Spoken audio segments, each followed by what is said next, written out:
Red sky films के मुअज़्ज़िज़ दोस्तों, मैं हूं माजिद अली खान और आप तमाम सुनने और देखने वालों को अस्सलामु अलैकुम। नाजरीन, सुल्तान सुलेमान अल कानूनी के तख्त नशीन होने के बाद खिलाफत उस्मानिया के अहद हुकूमत का सबसे अहम तारीखी वाक़या ये है कि इनकी खारजा पॉलिसी में एक खास तब्दीली आई और वो तब्दीली ये थी कि फ्रांसों के साथ इसकी दोस्ती दुश्मनी में तब्दील हो गई। नाजरीन, सुल्तान सुलेमान कानूनी के दौर हुकूमत दौलत उस्मानिया की कुव्वत और दुनिया के तमाम ममालिक में अपनी कदर मंजिलत के हवाले से इंतहाई अरूज का दौर है। ये दौर दौलत उस्मानिया को सुनहरी दौर ख्याल किया जाता है। बामुताबिक सन 1520 ta सन 1566 तक मुमलकत की हदूद में वो कमाल वुसअत हुई जिसकी मिसाल पहले किसी सुल्तान के दौर में नहीं मिलती। दौलत उस्मानिया दुनिया के 3 बरआज़मों में फैल चुकी थी। इस शान शौकत के असर का दुनिया के दूसरे मुल्कों पर पड़ना, बिलखसूस यूरोप के मुल्कों पर जो सियासी और दीनी लिहाज से तकसीम दर तकसीम के अमल से गुजर रहे थे, इसके दौलत उस्मानिया के बारे यूरोपीय ममालिक का मौक़िफ़ हस्बे हाल मुख्तलिफ था। रोमन एम्पायर के फरमारवा चार्ल्स पंजम और शाह फ्रांसो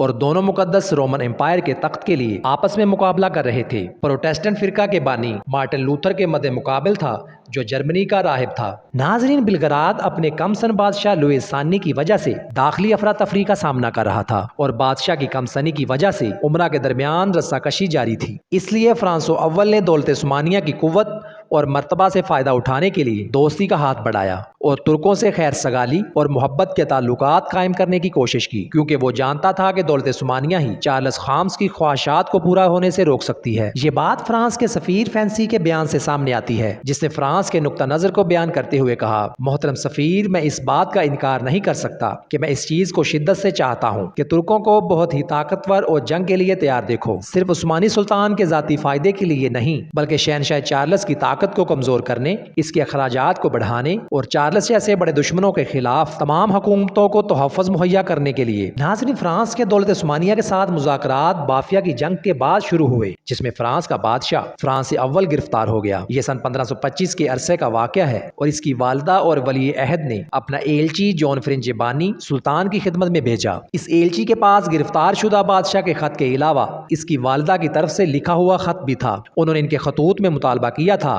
कि दौलत उस्मानिया की फौज हाइसबर्ग के खानदान पर हमलावर हो और गिरफ्तार शुदा बादशाह को रिहाई दिलाए, बावजूद इसके कि ये जंगी कैदी इस मुआहदे की वजह से रिहा हो जो मदरीद में फ्रांस और यसरज के दरमियान सन 1526 को तय पाया था। लेकिन रिहाई के बाद फ्रांसोवा ने सन 1535 को अपना सेक्रेटरी सुल्तान की खिदमत में भेजा ताकि मुआहदा को अमली शक्ल दी जा सके। नाजरीन, इस सेक्रेटरी का नाम जॉन डी लॉफेरिया था और इस मुआहदे को बाद में उस्मानी और फ्रांसीसी मरात का मुआहदा कहा जाने लगा। नाजरीन, इस मुआहदे की शिक्कें कुछ यूं थी: मुसल्ला और गैर मुसल्ला जहाजों की आजादाना नकलो हरकत, दौलत उस्मानिया के हर हिस्सा में फ्रांसीसियों को तजारत और कारोबार की मुकम्मल आज़ादी, दौलत उस्मानिया को कस्टम ड्यूटी और दूसरे टैक्सेस सिर्फ एक बार दिए जाएंगे, दौलत उस्मानिया में फ्रांसीसी सिर्फ वही टैक्स अदा करेंगे जो वहाँ तुर्क की राया अदा करती है, कौंसल से मुतल्लक अमूर की नुमाइंदगी का हक और कौंसलेट के तहफ़्फ़ुज़ का हक फ्रांसीसी कौंसलर, इसकी उक़रबा और इसके साथ काम करने वाले तमाम लोगों को हासिल होगा। फ्रांसीसी नस्ल को यह हक भी हासिल होगा कि वो इन शहरी और जिनाई मामलात में जिनका ताल्लुक शाह फ्रांस की राया के दो फरीकों से हो,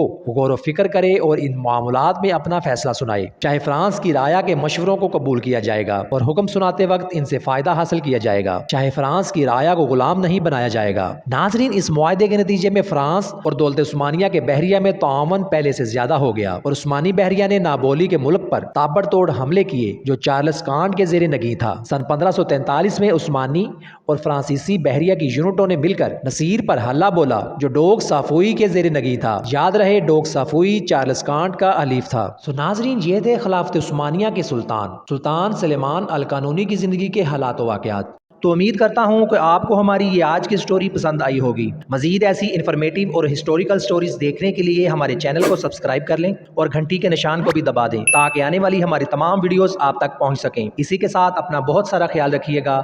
अल्लाह हामी व नासिर।